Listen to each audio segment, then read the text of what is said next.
falando com ela. Muito bem-vindos. Nossa leitura de Marcos começa agora. Vocês que estão acompanhando essa leitura que estamos fazendo do chamado Evangelho da Redenção, você é muito bem-vindo para nos acompanhar em mais essa trilha da jornada do Evangelho de Marcos.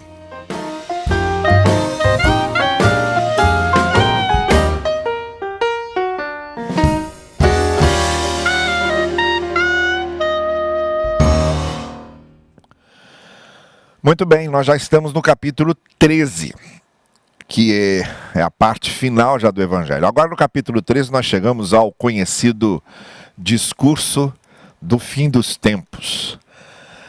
Uma palavra que se usa muito no linguajar teológico, né?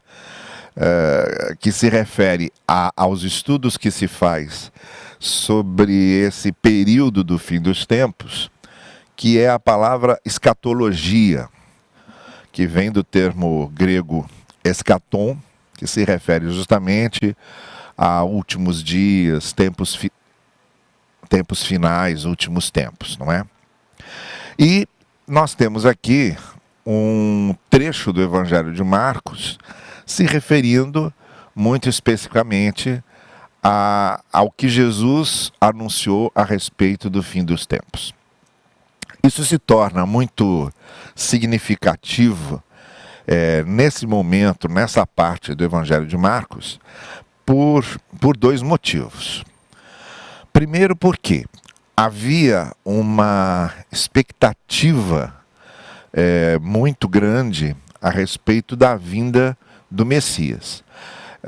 O próprio contexto do Império Romano, a maneira como os judeus se sentiam perseguidos, oprimidos, as condições políticas, muito especialmente a forma como os zelotes, que eram uma seita dentro do judaísmo, que pregava uma espécie de guerrilha para derrubar o Império Romano pelas armas, pela força, não é?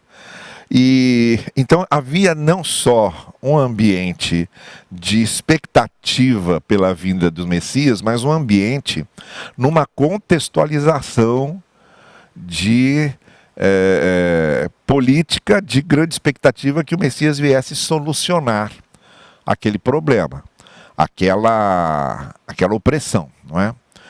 Então, quando Jesus Cristo está falando desse discurso, do fim dos tempos, quando ele está se referindo agora à maneira como as coisas serão conduzidas a partir ali do seu eschaton, né, da sua chegada para o fim dos tempos, Jesus Cristo está mostrando que muito dessas expectativas com referência a um reino de Deus político, guerrilheiro, que vai derrubar o imperialismo romano pelas armas, de um Messias herdeiro do trono de Davi, que batalharia contra os romanos, isso estaria descartado nesses ensinos que Jesus está fazendo sobre o reino de Deus.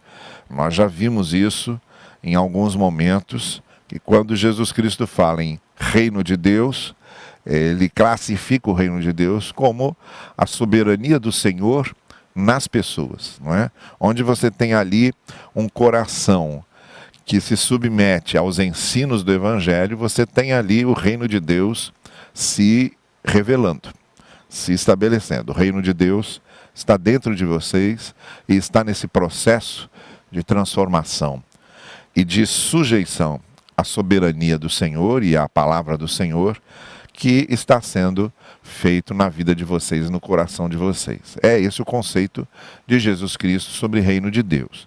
É o conceito também de que, a partir dessa experiência com a graça, nos tornamos graças para o outro. Então, o contexto de lutarmos, nos colocarmos contra estruturas injustas, contra opressões, explorações de todo tipo, porque o reino de Deus veio para isso também, não é? Para proclamar essa liberdade, essa redenção do ser humano como um todo. Mas em absoluto significava que deveria ser armado um exército para derrubar o Império Romano, como havia na mentalidade mais popular ali, da expectativa judaica pelo Messias. Mas eu disse que essa palavra de Jesus tem aqui dois propósitos essenciais. E o segundo é o fato de que Jesus Cristo repete nessas palavras dele uma espécie de metodologia profética, né, dos profetas hebreus já conhecido ali na literatura do Antigo Testamento, que é se referir a um episódio que historicamente irá acontecer, para que aquele episódio histórico sirva como símbolo de outro ahistórico, supra-histórico, além da história. Não é? Então aqui é um caso clássico disso. Nessas palavras que Jesus vai usar, há uma certa mistura de coisas que Jesus está falando que acontecerão nos próximos dias, que seria, de forma histórica, concreta, a invasão de Roma a Jerusalém nos anos 70, que destruiria Jerusalém, destruiria o Templo de Jerusalém. Foi nesse sentido que Jesus disse, por exemplo, que não sobraria pedra sobre pedra daquilo que era o templo, não é? E esse episódio dos romanos, comandados pelo general Tito, invadindo Jerusalém por causa de um levante, provavelmente um levante coordenado pelos zelotes, de um levante contra o Império Romano. E para responder a esse levante, os romanos entraram em Jerusalém e arrasaram com tudo. Até hoje estão lá. O que sobrou dos muros, estão os muros. As ruínas dos muros vira atração turística, né? Nunca mais os judeus tiveram uma pátria. Dali eles se dispersaram. Desde o ano 70 só voltaram a ter uma pátria agora em 1948. E o que fica muito bem caracterizado aqui é que Jesus usa esse episódio histórico da invasão de Jerusalém por Roma para se referir também a algo que aconteceria na supra-história, que é a sua volta, o fim dos tempos. Então, as duas coisas se confundem. Por isso que no texto a impressão que dá é que Jesus está falando de um cumprimento escatológico muito próximo, né? E parece que fica mesmo essa impressão nos discípulos, porque depois que Jesus ressuscita e volta aos céus, os discípulos ficam com aquela expectativa de que ele voltaria logo, de que seria uma volta imediata, sim, quase que sucessiva à sua ascensão. Mas não é isso. O texto está se referindo a essa referência, esse evento histórico da invasão de Jerusalém, com apontamentos, com sinais que mostram o fim dos tempos, que aí não tem data. Não é? E Jesus vai deixar isso muito claro no decorrer do seu discurso. Então são essas duas preliminares que eu gostaria de fazer, e fazer aqui a leitura com vocês desse capítulo 13, do capítulo todo. É um capítulo relativamente curto, né? Tem apenas 37 versículos, e fazer aqui alguns comentários, mas à luz dessas duas explicações preliminares, não é? O reino que Jesus estava anunciando não era o reino político que o judaísmo popular esperava, não é? E as referências a uma tragédia específica que aconteceria estavam ligadas à invasão de Jerusalém nos anos 70. Mas, como acontecia também no profetismo hebraico, se utilizando de um evento histórico para simbolizar um evento supra-histórico, aquela invasão de Jerusalém, com a destruição do templo, com a dispersão do povo,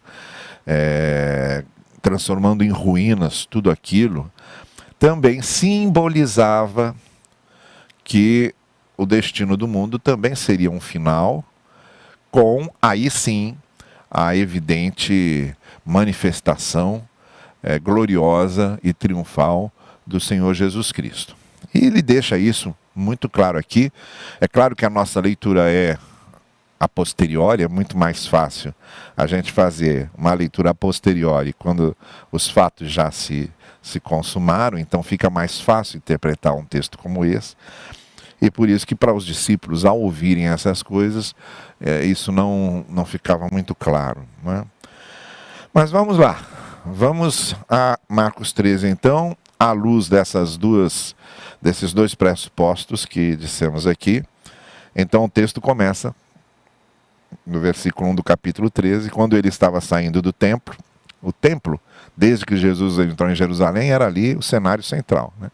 Ele entra no templo, ele expulsa os vendilhões do templo, os discursos que Jesus faz ao redor do templo, as polêmicas que ele tem com os líderes judaicos ao redor ali do templo, né? O templo ali agora está um cenário principal. O cenário principal de Marcos durante toda a primeira parte eram as cidadezinhas, aldeias ali ao longo do lago da Galileia. Aquele era o cenário principal de Jesus. O cenário principal agora é Jerusalém e o templo, onde Jesus está culminando o seu ministério. Então eles estavam saindo do templo de novo. Um de seus discípulos lhe disse: "Olha, mestre, que pedras enormes, que construções magníficas", se referindo à obra que Herodes havia feito. Herodes não só reconstruiu o templo de Jerusalém, né, que já havia sido derrubado por Nabucodonosor, foi reconstruído na época de Esdras e Neemias, de Ageu, Zacarias, Malaquias, mas depois foi retrabalhado de uma forma assim até megalômana, né? Porque Herodes era extremamente megalomaníaco. Então ele reconstruiu o templo no seu formato mais anterior, muito semelhante ao de Salomão, mas fez uma esplanada, fez uma área externa que era algo formidável, como eu já expliquei para vocês, que era exatamente onde se estabelecia ali o mercado dos vendilhões. E aí, quando Jesus Cristo ouve, né, os seus discípulos comentarem: "Olha que obra maravilhosa" e tal, eram todos da Galileia, né? Então era gente do rural, num ambiente fantástico, urbano, estavam diante daquela construção colossal, né? O pessoal da roça na grande cidade, diante daquela bela edificação do Templo de Jerusalém. E aí Jesus respondeu então: "Você está vendo todas estas grandes construções? Aqui não ficará pedra sobre pedra, serão todas derrubadas." Então já há uma referência de Jesus ao que vai acontecer no ano 70. Dali a pouco tempo, né? Nós estamos aqui por volta do ano 40, ano 35, ano 40. No ano 70, em pouquinho tempo, aquele templo seria destruído. E aí, eu imagino a perplexidade dos discípulos ao ouvirem isso. Tendo Jesus se assentado no Monte das Oliveiras, aí foram um pouco mais adiante, de frente para o templo, porque do Monte das Oliveiras se tinha uma visão muito panorâmica do templo, Pedro, Tiago e João, junto com André, lá inquietos com aquilo, né? Bastante inquietos com aquilo, não resistiram e perguntaram a Jesus em particular: "Dize-nos quando acontecerão essas coisas, quando é que tudo isso será destruído, e qual será o sinal de que tudo isso está prestes a se cumprir?" Então, ao mesmo tempo que Jesus se refere aos acontecimentos do ano 70, ele está também se referindo à escatologia, aos últimos tempos. Está usando um como sinal do outro. O que os discípulos estão perguntando é como se dará essa destruição do templo, que aconteceu no ano 70. a destruição de Jerusalém toda e a dispersão do povo. E agora Jesus, então, que está usando o evento do ano 70 a se realizar como sinal dos últimos tempos, aí ele começa a falar dos últimos tempos. Jesus então lhes disse: cuidado, que ninguém os engane. Muitos virão em meu nome dizendo, sou eu, e enganarão a muitos. Quando ouvirem falar de guerras e rumores de guerras, não tenham medo. É necessário que tais coisas aconteçam, mas ainda não é o fim. Nação se levantará contra nação, e reino contra reino. Haverá terremotos em vários lugares e também fomes. Essas coisas são o início das dores. Isto é, Jesus não está falando absolutamente nada do que nós não conheçamos. Conhecemos bem histórias de guerras, de reino contra reino, de nação contra nação, de grandes fomes, de grandes tragédias. Isso é a história da humanidade. Jesus não está usando esses sinais para dizer que ele está próximo a voltar. Jesus está usando esses sinais como sinais de que o mundo caminha para um fim e que ele será grande e vitorioso lá adiante. Não é? Sem marcar datas. Então, quando a gente ouve falar de nações, guerras, etc., Jesus diz, olha, isso ainda não é o fim. É o início do fim, não tem data. É uma maneira de dizer que são lembretes de que a coisa caminha para um final. Tá bem? E aí ele continua, fiquem atentos, né? Porque nesses momentos de tragédias é que surgem os falsos líderes, os falsos profetas, os falsos cristos. Isso é óbvio. Não é? O que aconteceria lá, naquele evento histórico, depois de Jerusalém destruída, o povo ali desnorteado, disperso, sem pátria, sem templo, sem nada, seria muito mais facilmente vítima dos grandes lobos, dos grandes enganadores, dos grandes manipuladores, falando em nome de Deus. Então a primeira advertência que Jesus faz para sabermos viver em tempos de tragédia é ter cuidado com os que querem se aproveitar dos tempos de tragédia, da perplexidade do povo em tempos de tragédia e enganá-los e manipulá-los. É muito fácil manipular uma pessoa no sofrimento, é muito fácil manipular uma pessoa em meio a dores, é muito fácil manipular uma pessoa que traz feridas, é muito fácil manipular pessoas carentes. E esses enganadores sabem disso, e a primeira advertência que Jesus faz é o seguinte, olha, não se deixem abalar, nem se tornem vítimas deles, porque isso vai acontecer. Guerras, fomes, tragédias fazem parte da história humana. Não quer dizer que eu estou voltando no dia seguinte, quer dizer que eu vou voltar, que o mundo terá um fim, mas faz parte da história humana. Não deixem que usem essas coisas para apavorar vocês, porque faz parte da história humana esse tipo de sofrimento. Fiquem atentos, verso 9, pois vocês serão entregues aos tribunais, serão açoitados nas sinagogas, por minha causa vocês serão levados à presença de governadores e reis como testemunho a eles, e é necessário que antes o evangelho seja pregado a todas as nações. Justamente por isso, Jesus agora está fazendo uma segunda advertência. Não só não se deixem enganar pelos manipuladores das tragédias, mas também saibam que por causa da pregação do Evangelho, porque importa que o Evangelho seja pregado, vocês serão muitas vezes perseguidos, serão presos. Porque nesses tempos maus, não é? Quem ali está testemunhando do Evangelho, obviamente será perseguido. Tentarão calá-lo. E Jesus está advertindo os discípulos sobre isso. Não se enganem, porque isso pode acontecer. Sempre que forem presos e levados a julgamento, não fiquem preocupados com o que vão dizer. Digam tão somente o que for dado a vocês naquela hora, pois não serão vocês que estarão falando, mas o Espírito Santo. A gente sabe como é que isso acontece também, um pouco depois na narrativa de Atos. Pedro, João diante do Sinédrio, Paulo diante das grandes autoridades, e todos com a palavra certa, no momento certo, porque Deus os capacita. Então, ao mesmo tempo que Jesus está advertindo de que a pregação do Evangelho vai suscitar nesses tempos maus, sempre, sempre. Não quer dizer que o mundo está acabando amanhã, é sinal de que o mundo vai acabar e de que Cristo vai voltar, porque sempre acontece perseguição à igreja, perseguição ao evangelho.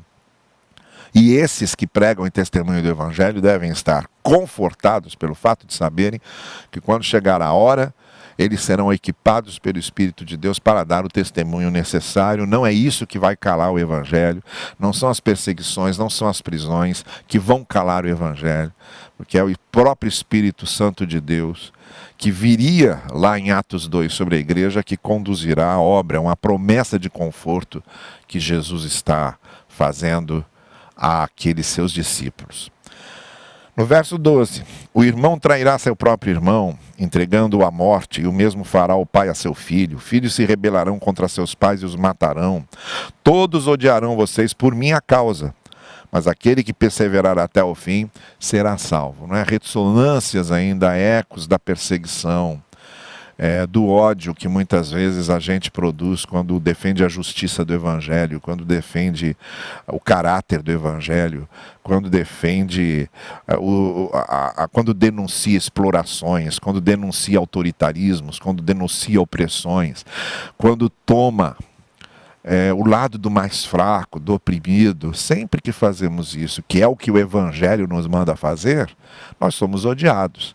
E sempre odiados pelos poderosos, sempre odiados pelos exploradores, e sempre odiados pelos que estão desfrutando da sua condição de poder. Quando a gente denuncia uma situação de poder, a gente está criando um inimigo. Mas desde os tempos dos profetas, nenhum profeta deve viver a ilusão que quando levanta a sua voz para proclamar a palavra, ele vai ficar em paz. O profeta tem que estar sempre pronto a botar o seu pescoço na forca. Porque é o que Jesus Cristo diz, a partir do momento que você começa a defender os princípios do evangelho num mundo corrompido, obviamente você se tornará um alienígena ali.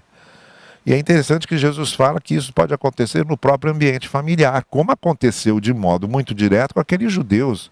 Imagina um judeu começar a confessar que Cristo era o seu Senhor numa família, não é? Onde a religião judaica faz parte da própria identidade da família.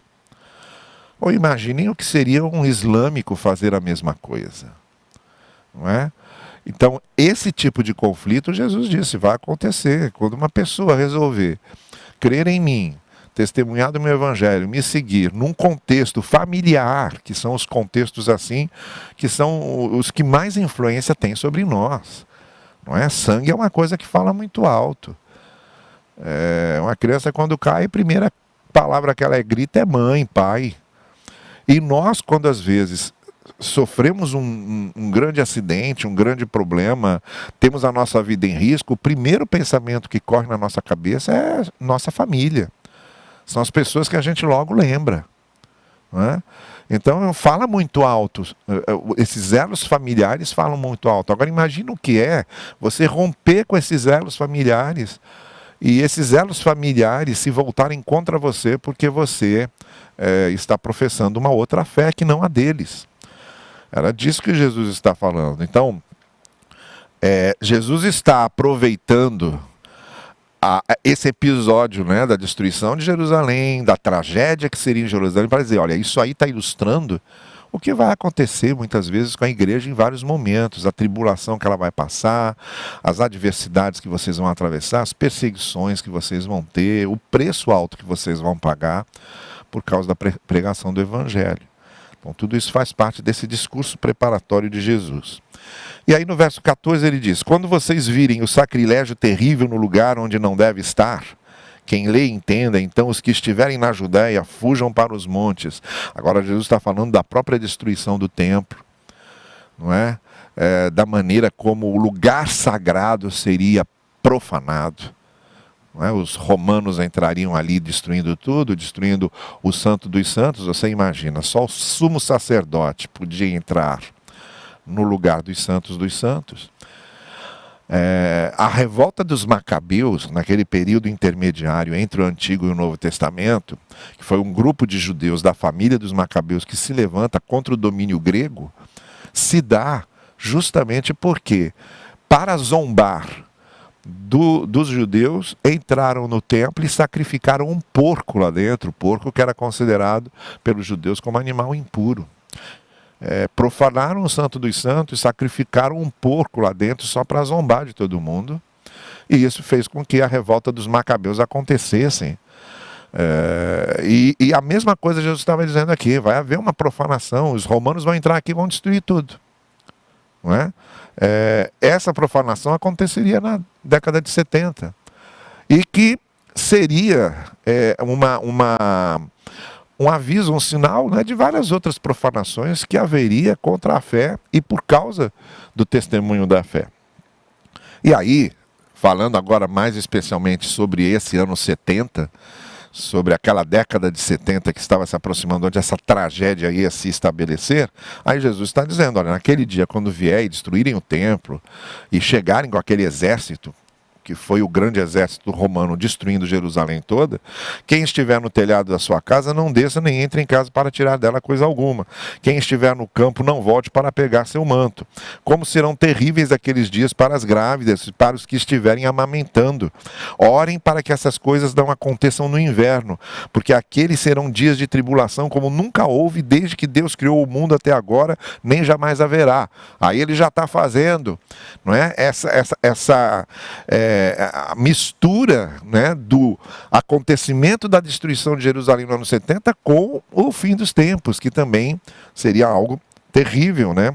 Se o Senhor não tivesse abreviado tais dias, ninguém sobreviveria. Mas por causa dos eleitos, por ele escolhidos, ele os abreviou. E é claro que Jesus está se referindo à igreja. Porque a igreja sofre tudo isso aí já desde o que Jeremias está dizendo lá na carta que mandou para os exilados, né? Diz, olha, orem pela paz na cidade, porque se a cidade não tiver paz, vocês também não terão. Vocês são cidadãos como os outros e vão sofrer as mesmas consequências. Jesus está dizendo a mesma coisa. A igreja vai passar por tudo isso.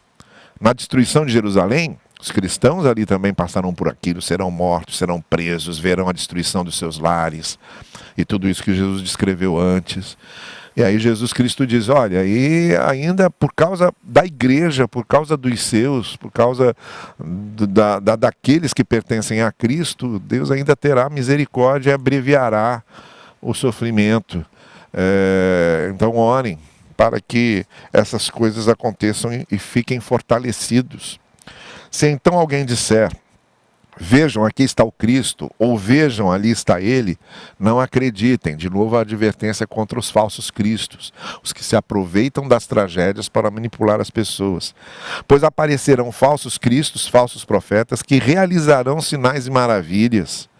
Veja, Jesus não coloca sinais e maravilhas como prova de que a pessoa está certa.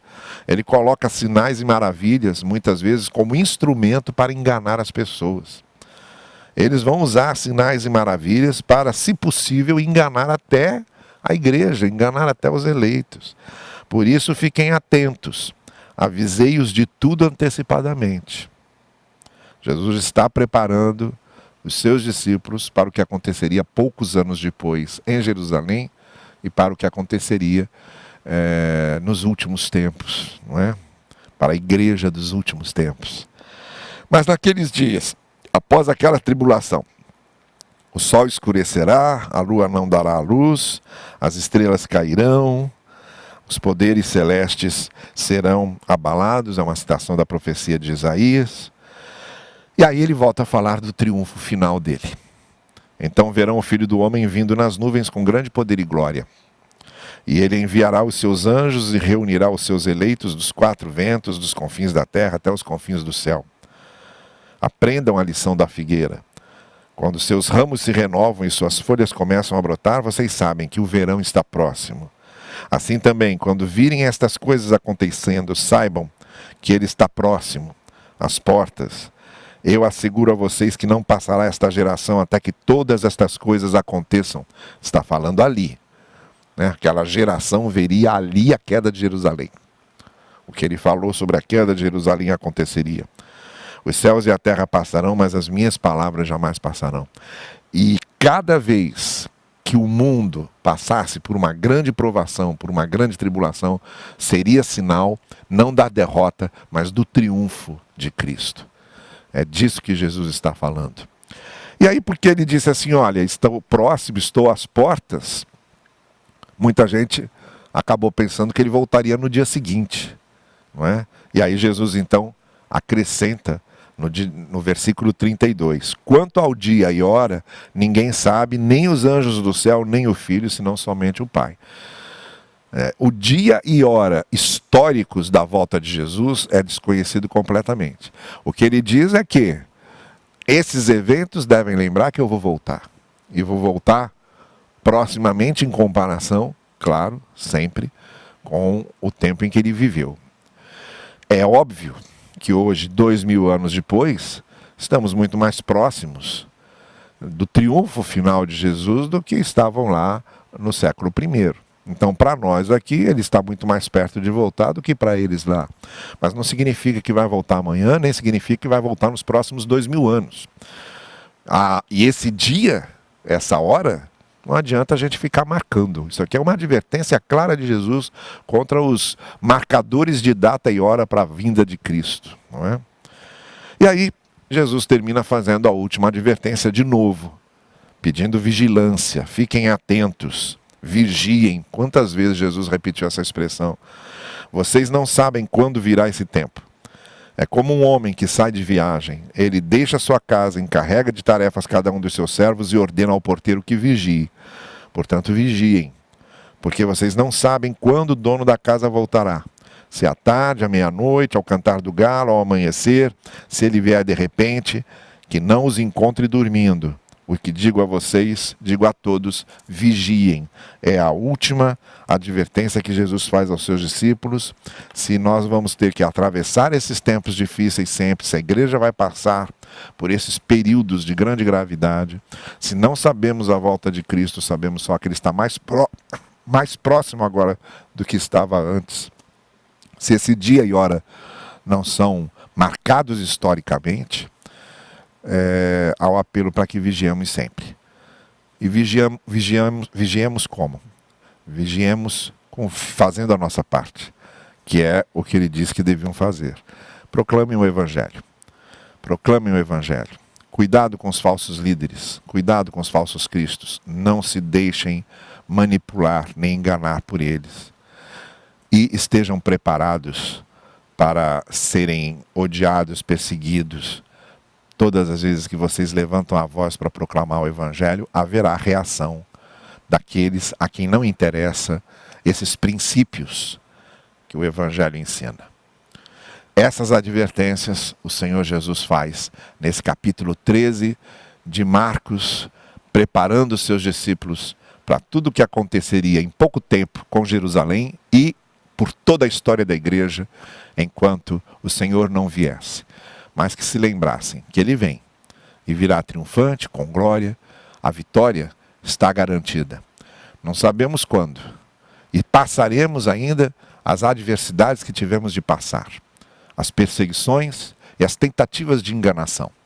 Mas permaneçamos vigilantes. Porque, embora não sabemos quando vai acontecer, embora não saibamos quando será, a vitória e o triunfo de Jesus estão garantidos. Vamos orar. Muito obrigado, Senhor, por essa certeza que temos. E queremos te pedir que nos mantenha muito vigilantes e fiéis. E a todos nós, que mais uma vez, nesses dias que vivemos, a tua igreja, passando esses momentos difíceis, de grande adversidade, os teus eleitos, os teus servos, passando por esses momentos de grande provação, precisam, Senhor, dessa confiança de que o teu Espírito nos equipa para suportarmos e superarmos esses momentos difíceis. Que assim aconteça. Amém. Amém. Uma boa noite para vocês. Até sexta-feira, quando continuaremos aqui a leitura de Marcos.